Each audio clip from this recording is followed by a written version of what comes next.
रसूल अल्लाह। एक तारीख सुनो, एक तारीख सुनो, उसके बाद तकरीर खत्म। तकरीर होनी थी अल्लामा तौकीर साहब की, हो गई। सिर्फ एक तारीख सुनो। क्या हम जानते हैं कि माह रबीउल अव्वल शरीफ का महीना क्या है? हम नहीं जानते हैं। सिर्फ हम यही जानते हैं कि चांद दिख गया, अब झंडा लगाओ। बहुत ज्यादा खुश हो गए तो उलमा को बुला करके जलसा करा दो, नजराना लेके वो अपने घर और आप अपने काम पर। इससे मसला हल होने वाला नहीं है। सुनो, जब इस धरती पर पैगंबर नहीं आए थे तो बेटियों को जीना,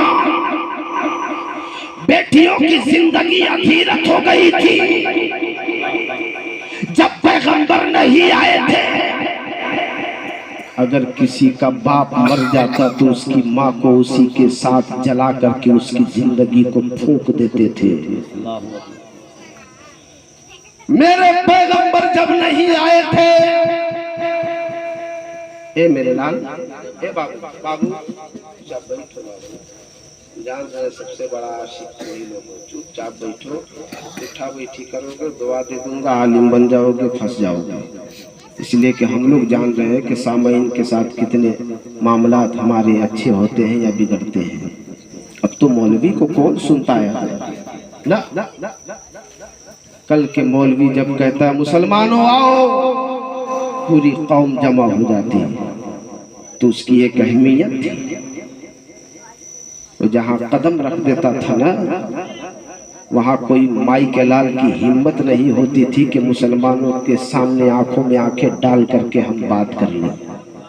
नहीं, ये उस वक्त की बात है जब मेरे आलिमों को लोग अपने हथेली पर लेकर के उनकी दस्तगोस्ती करते थे। तब सुनो, एक तारीख सुनो।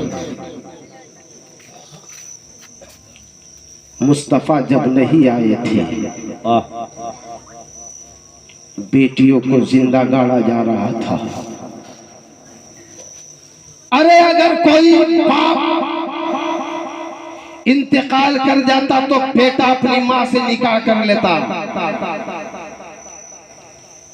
या तो उसे बाजार में बेच देता,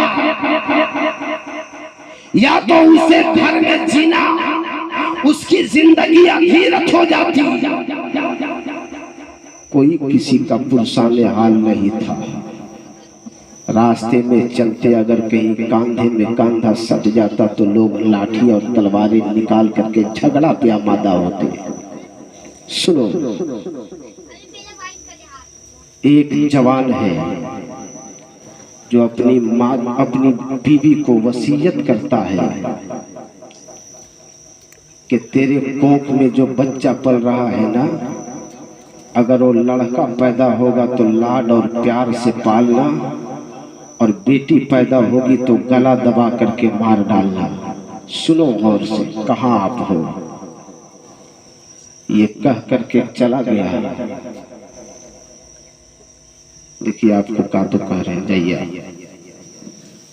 ये कह के चला गया। 1 महीना 2 महीना कुछ महीनों के बाद उसके कोख से एक औलाद जन्म लिया, जो माँ की ममता की निगाहें फाड़ करके देखी तो बेटा के बजाय बेटी थी, लेकिन बड़ी स्मार्ट बेटी थी, बड़ी खूबसूरत बेटी, होठ गुलाब की पंखड़ियों की तरह चमकती हुई सूरत, कुशादा पेशानी। माँ ने अपने सीने पे पत्थर रख करके अपना पंजा बेटी के गले के तरफ बढ़ाया। अंदर से आवाज आई, दिल की आवाज, किसे मार रही हो? किसकी जान ले रही हो? उसे मारोगी जिसे तूने अपने शिकम में 9 माह रख कर खून पिला पिला करके परवरिश किया। बोलो ना प्यार से सुभान अल्लाह, सुभान और अल्लाह, जोर से बोलो सुभान अल्लाह। सुभान अल्लाह। उसे मारोगी, उठा हुआ हाथ वापिस आ गया, वापिस आ गया, वापिस आ गया। फिर माँ सोचने लगी आखिर मैं इसे बख्श दूंगी तो जल्लाद आएगा तो इसे मार डालेगा, इसे आखिर परवरिश करूं तो कैसे करूं। तब बगल वाले को सेट किया, देख इस राज को राज में रखना, मेरे शौहर को पता न चले, अगर मेरी माँ की ममता तड़पाएगी तो मैं चुपके से आकर के दूध पिला करके सुकून पालूंगी, लेकिन इस राज को राज में रखना, मेरे शौहर को ना पता चले। सेठ किया चंद सिक्कों में रोज दूध पिलाती, परवरिश करती, ये कुछ माल और दौलत देती जाती, कुछ बड़ी हो गई, चलने फिरने लगी, चलने फिरने लगी। एक दिन माँ के आंगन में खेल रही है बेटी, उधर से जल्लाद बाप आता है, आवाज देता है, कौन है मेरे आंगन में, किसकी बेटी है, किसने इसे लाया। दौड़ करके उसकी बीवी पहुंचती, मेरे शौहर नामदार, ये मेरी बेटी नहीं, ये मेरी बेटी नहीं है। का किसकी बेटी है, का पड़ोस से मैं दिल बहलाने के लिए लाई हूं। बोला तेरे कोख में जो बच्चा था वो क्या था, का मेरे सरताज ठीक इसी तरह आपकी भी बेटी खूबसूरत थी, लेकिन आपने वसीयत किया था कि गला दबा करके मार डालना, मैंने उससे गला दबा करके मार दिया, सुकून मिल गया, बाप को सुकून मिल गया, बैठ गया, खाया पिया, आना जाना बेटी का कभी वो आंगन में कभी ई आंगन में आना जाना होता रहा, कभी इधर कभी उधर, कभी ई माँ के पास कभी वो माँ के पास। बाप के गोद में कभी बैठ जाती, बाप इतनी स्मार्ट बेटी थी को खुद जवान उसे कभी गोद में लेकर के प्यार करने लगता, कभी होंठ चूमता, कभी पेशानी चूमता, कभी गला चूमता।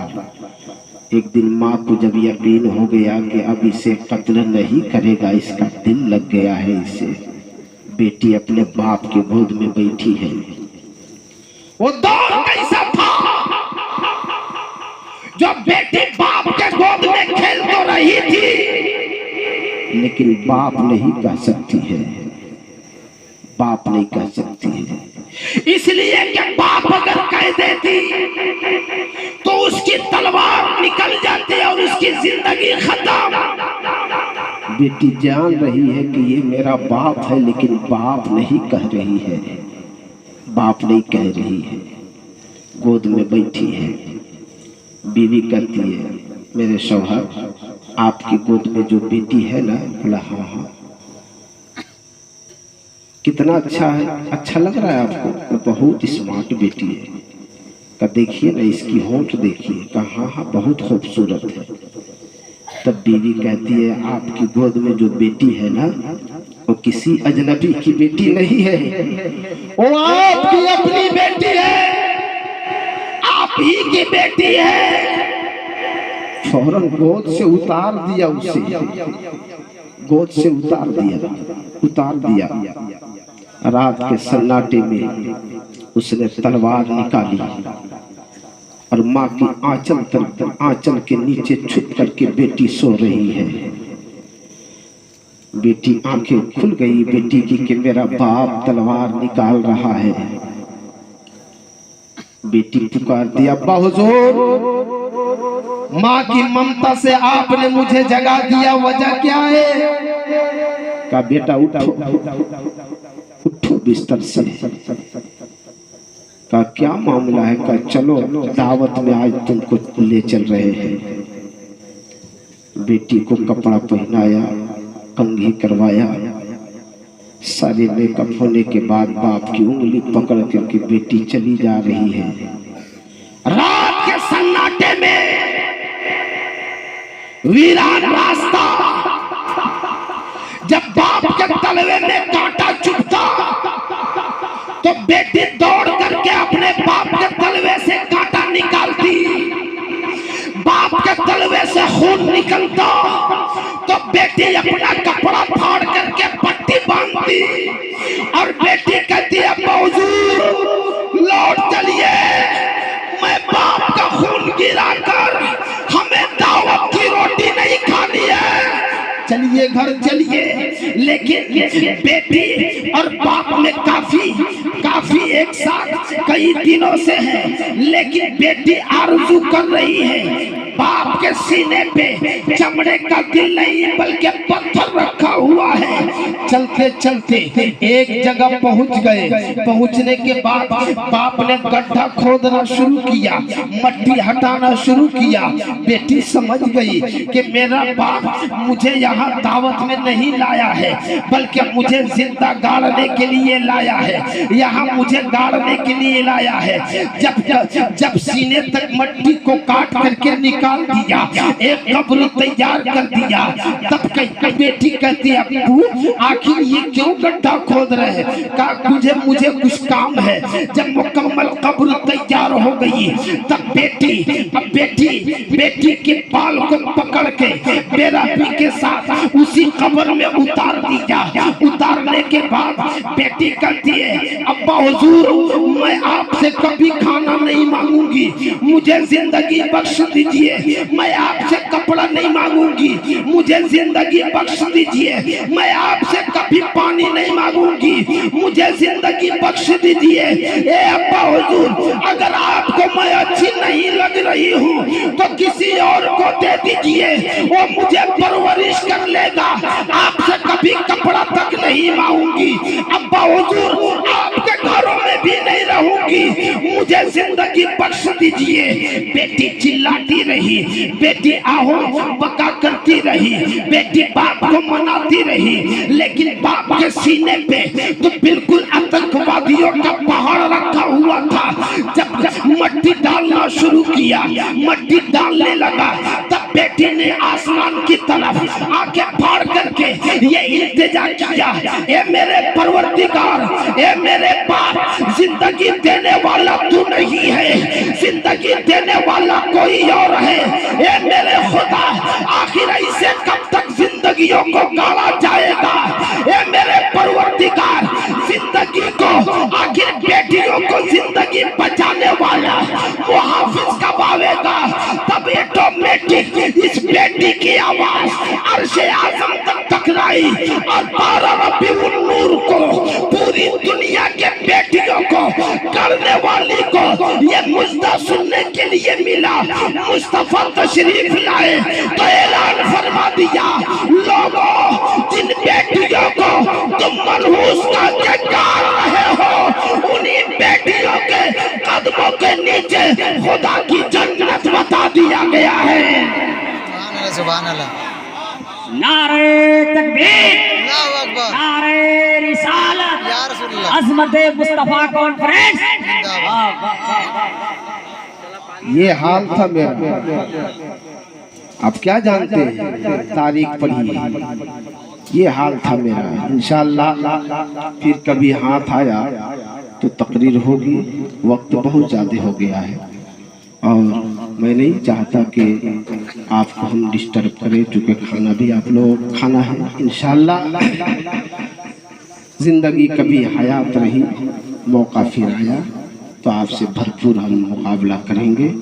अल्लाह की बारगाह में दुआ है मौला सुनने से ज्यादा अमल करने की तौफीक अता फरमाए। आमीन। परवरदिगार इस मोहल्ले वाले ने जितने मिलजुल करके जलसा को सजाए हैं मौला, इसका दिल अच्छा हो ना हो परवरदिगार तो खुद दिलों का हाल जानता है मौला। इस जलसे को कबूल फरमा ले अपनी बारगाह में। ये अल्लाह यहाँ के जितने नौजवान हैं सबकी रोजी में बेपनाह बरकतें अता फरमाए और आने वाले माह रबीउल नूर में इससे बढ़ चढ़ करके इंशाअल्लाह इस नौजवान को हौसला दे कि अपने नबी के लिए सब कुछ लुटा दे। नबी खुश हो गए तो सब काम बिगड़ा बन जाएगा, चूँकि मेरी सांस, मेरी जुबान दिल, धड़कन, पैर, हाथ, दिलो दिमाग कुछ मेरा नहीं है, सब मेरे मुस्तफ़ा का है। तौबा अस्तगफिरुल्लाह रब्बी मिन कुल्ली ज़ंबी व अतूबु इलैह। सारे लोग पढ़िए ला इलाहा, ला इलाहा हम लोग से पढ़िए ना, ला इलाहा ला इलाहा इल्लल्लाहु मुहम्मदुर रसूलुल्लाह व आखिरु दवाना अनिल हम्दुलिल्लाहि रब्बिल आलमीन। अस्सलामु अलैकुम।